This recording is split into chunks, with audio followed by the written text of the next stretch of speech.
Hi, everyone. Thank you for joining and coming here today. I'm being joined by YJ from Singapore, a formative champion. I'm just going to do a quick intro and then we'll dive right into his great presentation. YJ is an innovative mathematics educator passionate about borderless education and has been doing it for about 15 years.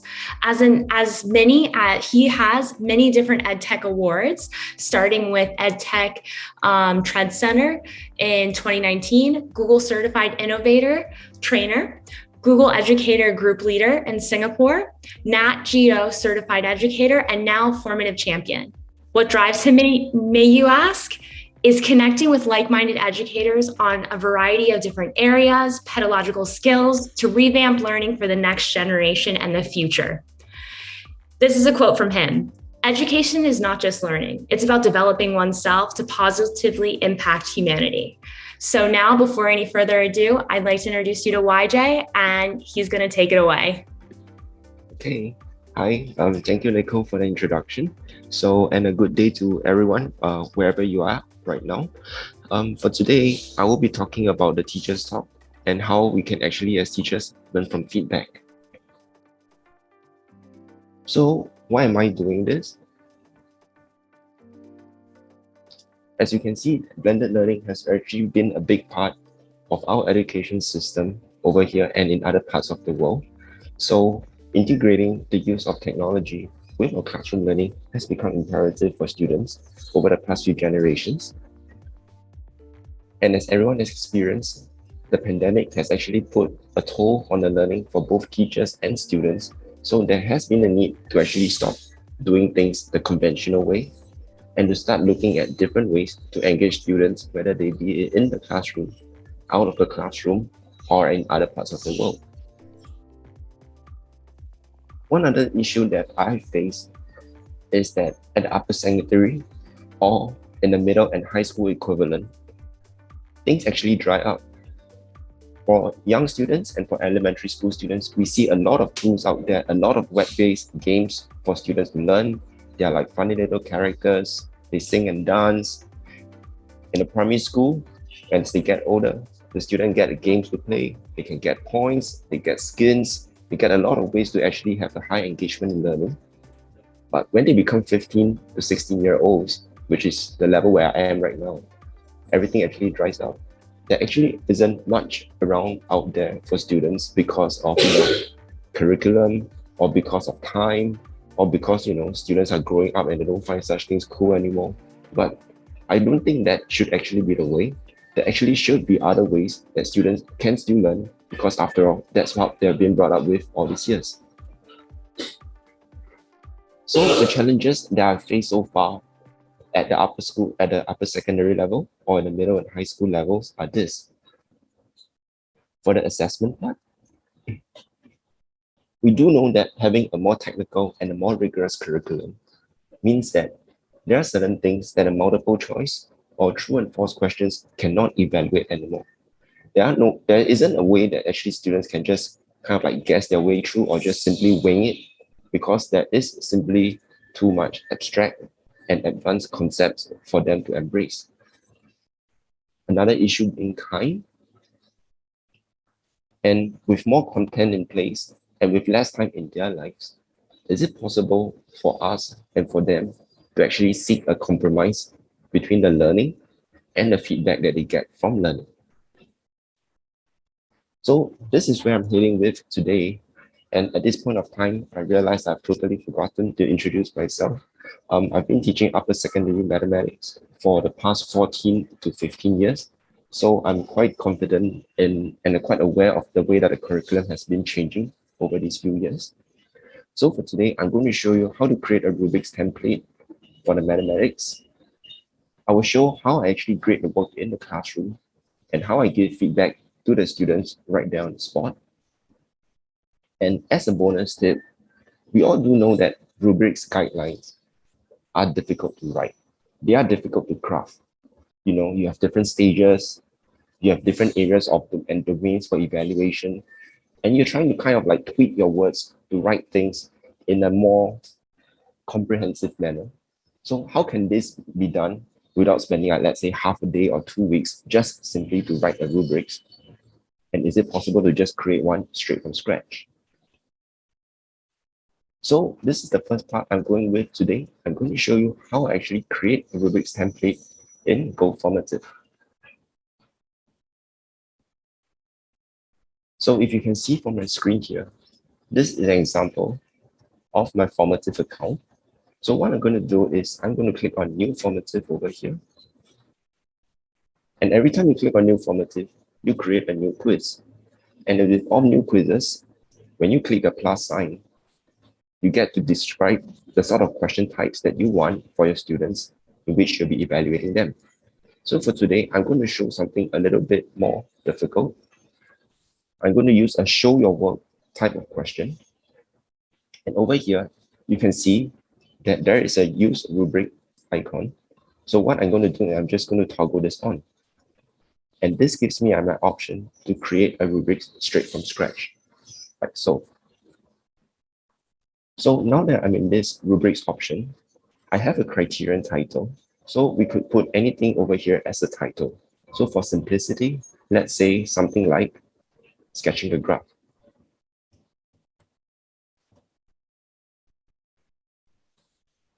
After clicking the title, note that there's a plus sign over here. And when I click that, I get to choose my level description and my level title. So what I can do here, after clicking the plus sign multiple times, is to put in the description and the sort of things that I want to evaluate for sketching a default graph. So let's start with the lowest title, which is what do you expect to see for a student who wants to sketch a default graph? Perhaps I would like to say that the lowest baseline would be a student having no clue or drawing a simply incorrect graph. So I'm going to type that in over here.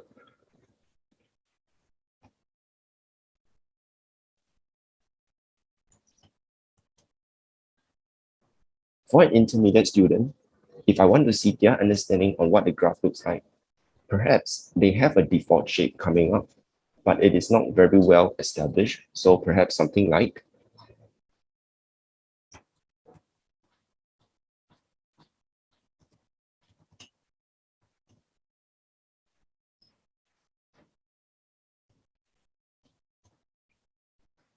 that, right? So they just show a shape with no context whatsoever. And for the best students, perhaps the best quality that I can look at would be something like this.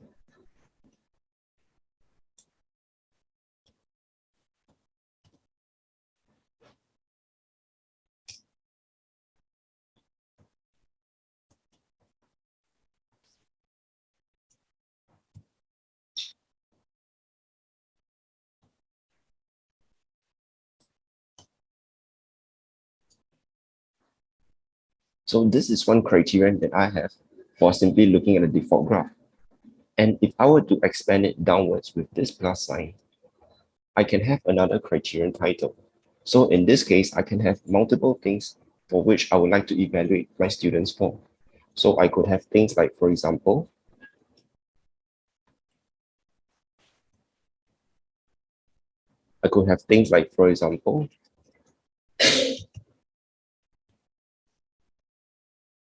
and so on and so forth. So by doing so, and by adding the various level titles like this, you can see that you can have a comprehensive rubrics developed just within a span of like what, 5 minutes to actually evaluate students across 3 different levels for 3 different domains. So depending on the type of curriculum standards that you have in your part of the world, you can assess as many or as few for your students as you wish. So at this point of time, I've shown you how to create a Rubik's template, which means that at the next stage, I'm moving on to show you how I'm going to grade the work using any feedback. At this point of time, any questions or any comments whatsoever? Okay, great.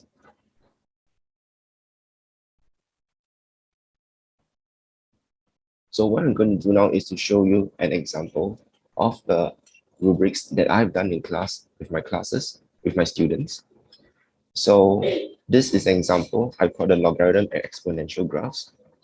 What I did to actually incorporate the blended learning part was to put in a couple of videos that I've made on my own.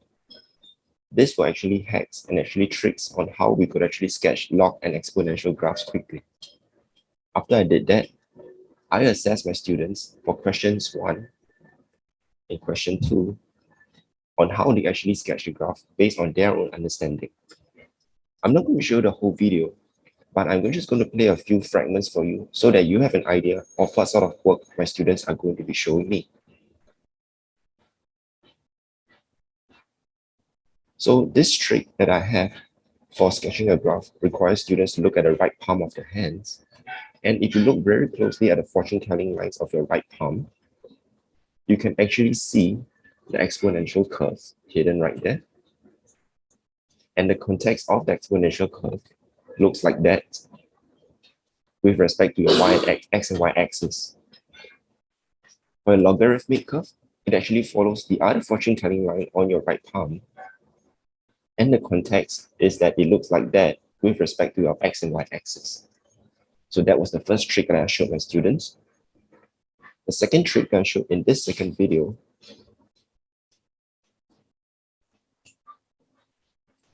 was simply using a number of S words to describe the transformation of graphs. So for any graphs, I use the S words of stretching, squeezing, shifting horizontally, and shifting vertically for students to identify what graphs look like. So for example, for a graph like this, they are looking at a shift upwards, and the graph is actually being shifted upwards as so. So this was the context which I showed my students, and these were the questions that I tested them on. So let's have a look at the responses that they gave. So over here, I've hidden the name of my students. We only need to pay attention to questions 1 and 2. So I'm just going to show you a student at random over here. So for this question where the student has to draw the graph of e to the power of x, it looks like this. So as you can see, my rubrics has two criterions. So firstly was the default shape, where over here, when you hover over all these bars, they show you the level 1, the level 2, or the level 3. So in this case, I decided to award this student a level 3 because it's technically accurate. And there was an attempt to make it according to the standards over here. The second criterion title over here of no intercepts and axisymmetry shown, either some of them shown or everything shown.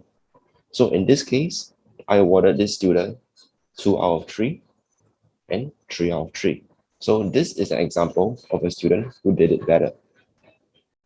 One thing that I can also give students is also something called a delayed feedback. So if I were to trigger this switch over here, I can actually draw feedback and give it to my students like this. So if I want to tell my students something, this is what I can do for them remotely, which is that I can just simply draw in a line.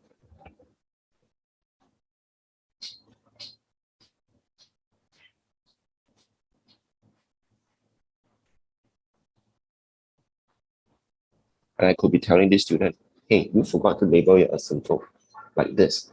So this is one way of actually letting the students know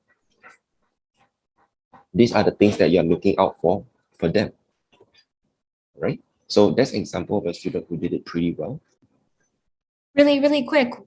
Yes, Nicole? Yeah, sure. So that would kind of be like giving them a hint,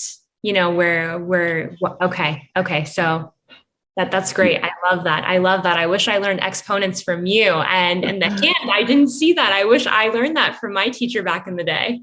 Well, it's not too late. Yeah, it's not too late. I'm learning as we're going. Okay, that's cool. That's great. Okay, so now I'm going to show an example of a student. You will see that over here for questions 1 and 2, there are some which are color-coded as yellow. So for yellow, it means that the student did moderately well. And if we click on that, we'll be able to see why.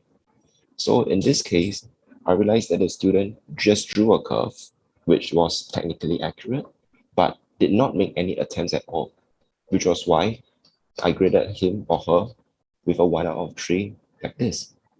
All right. So this is an example of all these things which are graded are actually done in class. So what will be happening in class as I do this quiz with them is that I'll be walking around, I'll be pointing at this student or that student, I'll be saying things like, hey, Kian, you forgot to label this graph in, or Jonathan, have you drawn this thing? So actually students will actually know that they are being supervised and they're being taken care of, and they'll be able to keep up the pace with the rest. So for things like this is when the lesson plan doesn't really help at all, because you have no idea of what students are actually feeling or the emotions that they're going through on that day. It does not mean that your brightest, smartest, and most motivated students will actually be doing great on this, all right? Because they have other issues to contend with. So this is a good way to actually just kind of like reach out and connect with the students, whether online or whether in the physical classroom. And one last thing that I would like to show you is perhaps all these grayed out boxes. So these grayed out boxes over here are examples of things which were not marked on that day because the student wasn't around. So if I were to walk through one of this with you, we could see that the curve is well drawn, there's a silhouette show, so I'll give that 3 out of 3. And the student mark an asymptote over here with an intercept, so I can mark 3 out of 3. And when I do that, you will notice that the bar turns green. Yeah. And oh yes, one more thing. You will notice that some of these questions actually come with their little exclamation marks on them. So what that means for the exclamation marks, if you click on those, is that the response was edited after it was graded. So if you picture it, I give the student a mark, and then after that I told them something in class, and the student after that went to do something about it. So as you can see, there were a lot more attempts to actually manage to get this thing up to our standards over here in Singapore. Yeah. So at this point of time, this is where we are. I've shown you how I created a Rubrics template from scratch, and I showed you what's actually going on in my physical classroom as I walk around and I'm telling students what to do. I've covered as well the various colored icons, the various options that you can have, and the various strategies that you could embrace in order to help students actually keep up to speed with their peers and more importantly with themselves. So the last part I'm going to show you is this bonus tip.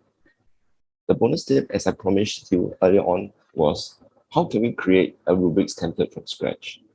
Because a template like this, if you were to use across with more teachers from multiple schools and such, you'll realize that there is a need to actually write or craft a template which is more comprehensive and more overarching, such that more students and more teachers are able to accept it.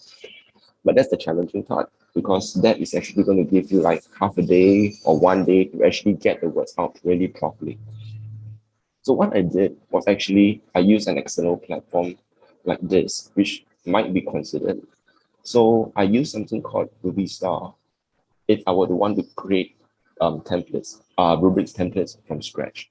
So the great thing about this is that most of these subjects are over here already. So let's say I'm a math teacher, so I want something to do with math. What would a math rubrics template look like? So you can see here that there are various subjects. Math is over here, and they've preempted me. There's a high chance that math will actually have problem solving or graphing, which is pretty much what math has been all about all these years. Okay, so let's choose graphing. And if I were to choose graphing, all these categories have already been preset for me, and they have already anticipated all the learning needs of educators. And if you click on all these drop-down buttons like this, look, they have things like the units, how attractive your graph needs to be, the accuracy, the data tables, the labeling of the axis. So let's say I just choose one of these things, the labeling of the axis. Boom. I have 1, 2, 3, 4. I have 4 description titles which are already put in straight away for me. If I need to add on, I could do so. But as you can see, most of these are already quite comprehensive and already quite clearly written. Are there any other aspects of graph that I might like? Yep. Let's say I would choose something like the data table, and let's have a look at the sort of criterion titles that comes out. for data tables, you can see that they have already crafted out the various domains of excellence for what data tables need to be like. So for educators and for other teachers who need to create your own rubrics template from scratch, and you're actually very mindful of the amount of time spent trying to do it, perhaps using an external platform like this and integrating it with perhaps Formative will be able to address the needs for the students at the upper secondary or in the high school level. Well, I want to give you some feedback. That tool, I love it because math is a universal language. So it doesn't matter where you are. What you shared with Rubystar, that's something that would be applicable to a teacher in California, Singapore, Europe, anywhere. So that's a great tool. Thank you for sharing that and all of the lessons.